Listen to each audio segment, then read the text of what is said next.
Hi hello dear friends, എല്ലാവർക്കും നമസ്കാരം. Welcome back to my channel. Rava kesari നമ്മളൊക്കെ തയ്യാറാക്കുന്നതല്ലേ. നമ്മുടെ ഇന്നത്തെ റെസിപ്പി റവ കേസരിയിലേക്ക് ബീട്രൂട്ടൊക്കെ ചേർത്തിട്ട് ബീട്രൂട്ട് റവ കേസരിയാണ്. വളരെ ടേസ്റ്റി ഹെൽത്തി റെസിപ്പിയാണ്. അപ്പോൾ ഈ ഒരു വീഡിയോ കണ്ടിട്ട് നിങ്ങൾക്ക് ഇഷ്ടപ്പെടുകയാണെങ്കിൽ വീഡിയോ ഒന്ന് ലൈക്ക് ചെയ്യുക, മറ്റുള്ളവർക്ക് ഷെയർ ചെയ്ത് കൊടുക്കാനും മറക്കരുത്. നമുക്ക് നോക്കാം എങ്ങനെയാണ് ബീട്രൂട്ട് റവ കേസരി തയ്യാറാക്കുന്നത്. ആദ്യം നമുക്ക് കിസ്മിസും കാഷ്യൂനട്ടും കൂടി ഒന്ന് റോസ്റ്റ് ചെയ്തെടുക്കണം. അതിന് വേണ്ടിയിട്ട് ഒരു പാനിലേക്ക് 2 ടേബിൾ സ്പൂൺ നെയ്യ് ഒഴിച്ചിട്ടുണ്ട്. നെയ്യ് ചൂടായിട്ട് വരുമ്പോൾ അതിലേക്ക് ഇത് രണ്ടും കൂടെ ചേർത്തിട്ട് ഒന്ന് റോസ്റ്റ് ചെയ്തെടുക്കാം.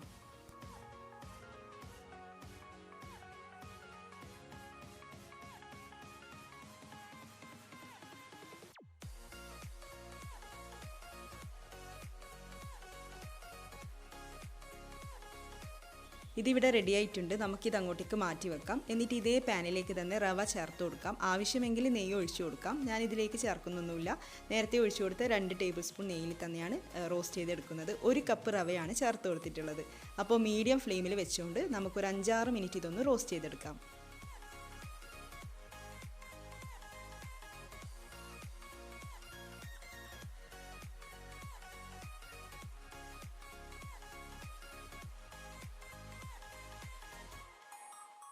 റവ ലൈറ്റ് ബ്രൗൺ കളറായി വന്നിട്ടുണ്ട്. അപ്പോൾ ഈ ഒരു പാകത്തിൽ മതിയാവും. കൂടുതൽ ഡാർക്ക് കളർ ആവാൻ വേണ്ടിയിട്ട് നിൽക്കൊന്നും വേണ്ട കേട്ടോ.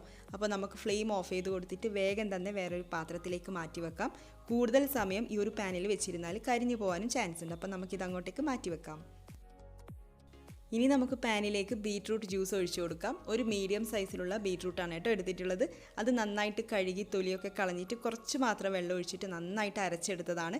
അരച്ചെടുത്തതിന് ശേഷം അരിച്ചെടുത്തു. പിന്നെ അതിലേക്ക് കുറച്ച് കൂടുതൽ വെള്ളം ചേർത്ത് കൊടുത്തു. അപ്പോൾ ഞാൻ അളന്ന് നോക്കിയപ്പോൾ 2.25 കപ്പ് അളവിൽ ബീട്രൂട്ട് ജ്യൂസ് കിട്ടിയിട്ടുണ്ട്. അപ്പോൾ ഞാൻ ഈ ഒരു കേസരി തയ്യാറാക്കാൻ വേണ്ടിയിട്ട് പാല് കൂടെ ചേർത്ത് കൊടുക്കുന്നുണ്ട്. പാല് ചേർക്കുന്നില്ല എന്നുണ്ടെങ്കിൽ 2.5 കപ്പ് ബീട്രൂട്ട് ജ്യൂസ് ആവശ്യമായിട്ടുണ്ട്. പാല് ചേർക്കുന്നത് കൊണ്ട് 2.25 കപ്പ് ബീട്രൂട്ട് ജ്യൂസ് മതിയാകും. ജ്യൂസ് ഇവിടെ നന്നായിട്ട് തിളച്ചുകൊണ്ടിരിക്കുന്നുണ്ട്. അപ്പോൾ ബീട്രൂട്ടിൻ്റെ റോ ടേസ്റ്റ് മാറാൻ വേണ്ടിയിട്ടാണ് കേട്ടോ ഇതുപോലെ നന്നായിട്ട് തിളപ്പിക്കുന്നത്. ഇത് തിളച്ച് വന്നതിന് ശേഷം മാത്രമേ ബാക്കി ഇൻഗ്രീഡിയൻസ് ഒക്കെ ചേർത്ത് കൊടുക്കാനും പാടുള്ളൂ. ഇനി നമുക്ക് ഫ്ലെയിം നന്നെ കുറച്ച് വെച്ചുകൊണ്ട് നേരത്തെ റോസ്റ്റ് ചെയ്ത് വെച്ചിരിക്കുന്ന റവ കുറച്ചായിട്ട് ചേർത്തിട്ട് നന്നായിട്ട് ഇളക്കി യോജിപ്പിക്കണം. കട്ടയൊന്നും കെട്ടാതെ നമുക്ക് നന്നായിട്ട് ഇളക്കി യോജിപ്പിക്കാം.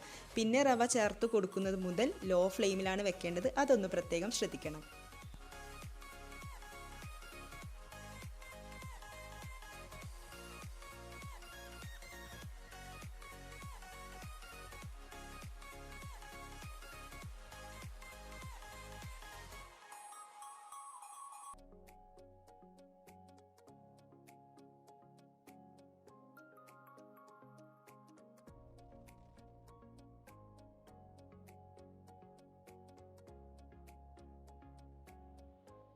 ഇനി നമുക്ക് പാല് ചേർത്ത് കൊടുക്കാം. 1/4 കപ്പ് അളവിൽ പാല് ചേർക്കുന്നുണ്ട്. ഒരു 4 ടേബിൾ സ്പൂൺ അത്രേ ആവശ്യമായിട്ടുള്ളൂ.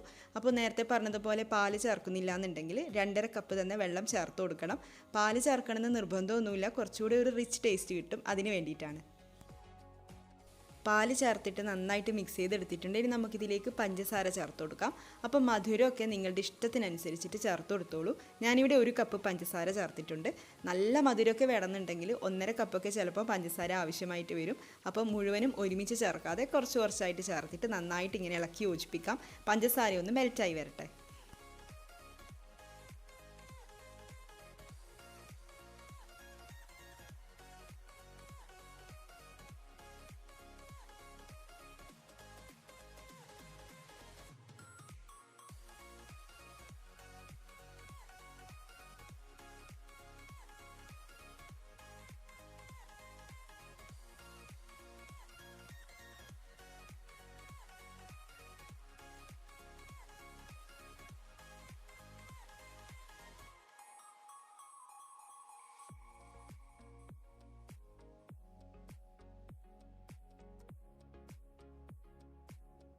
അപ്പോൾ നമ്മൾ ചേർത്തിട്ടുള്ള പഞ്ചസാരയൊക്കെ നന്നായിട്ട് മെൽറ്റായി വന്നിട്ടുണ്ട്.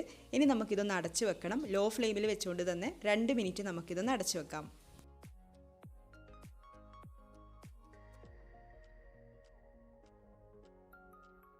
2 മിനിറ്റിന് ശേഷം തുറന്നു നോക്കിയതാണ്. എന്നിട്ട് ഇതിലേക്ക് 1 ടീസ്പൂൺ ഏലക്കായ പൊടി ചേർത്തിട്ട് നന്നായിട്ടൊന്ന് മിക്സ് ചെയ്തെടുക്കാം.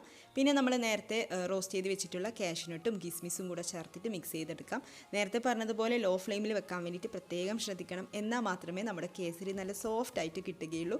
ഇതിലേക്ക് 2 ടേബിൾ സ്പൂൺ നെയ്യ് കൂടെ ചേർത്തിട്ട് വീണ്ടും നന്നായിട്ടൊന്ന് മിക്സ് ചെയ്തെടുക്കാം.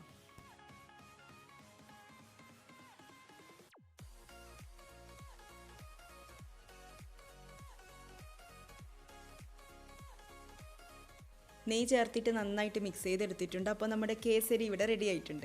ഇനി നമുക്ക് ഫ്ലെയിം ഓഫ് ചെയ്ത് കൊടുക്കാം. എന്നിട്ട് ചൂടോടുകൂടെ തന്നെ നെയ്യ് തടവിയിട്ടുള്ള ബൗളിലേക്കോ പ്ലേറ്റിലേക്കോ വെച്ചിട്ട് ഒന്ന് സെറ്റ് ചെയ്തെടുക്കാം. എന്നിട്ട് ചൂടാറി വരുമ്പോൾ നമുക്കിതൊന്ന് കട്ട് ചെയ്തെടുക്കാം. അപ്പോൾ നല്ല ടേസ്റ്റി ആയിട്ടുള്ള ഒരു സ്വീറ്റ് റെസിപ്പിയാണ്. എല്ലാവരും ഒന്ന് ട്രൈ ചെയ്ത് നോക്കണം. വളരെ ഈസി അല്ലേ തയ്യാറാക്കാൻ വേണ്ടിയിട്ട്. അപ്പോൾ ട്രൈ ചെയ്ത് നോക്കുക. നിങ്ങളുടെ അഭിപ്രായം കമൻസിലൂടെ അറിയിക്കുക. ഈ വീഡിയോ കണ്ടിട്ട് നിങ്ങൾക്ക് ഇഷ്ടപ്പെടുകയാണെങ്കിൽ ചാനൽ ഒന്ന് സബ്സ്ക്രൈബ് ചെയ്യാനും മറക്കരുത്. നമുക്ക് അടുത്ത വീഡിയോയിൽ കാണാം. താങ്ക്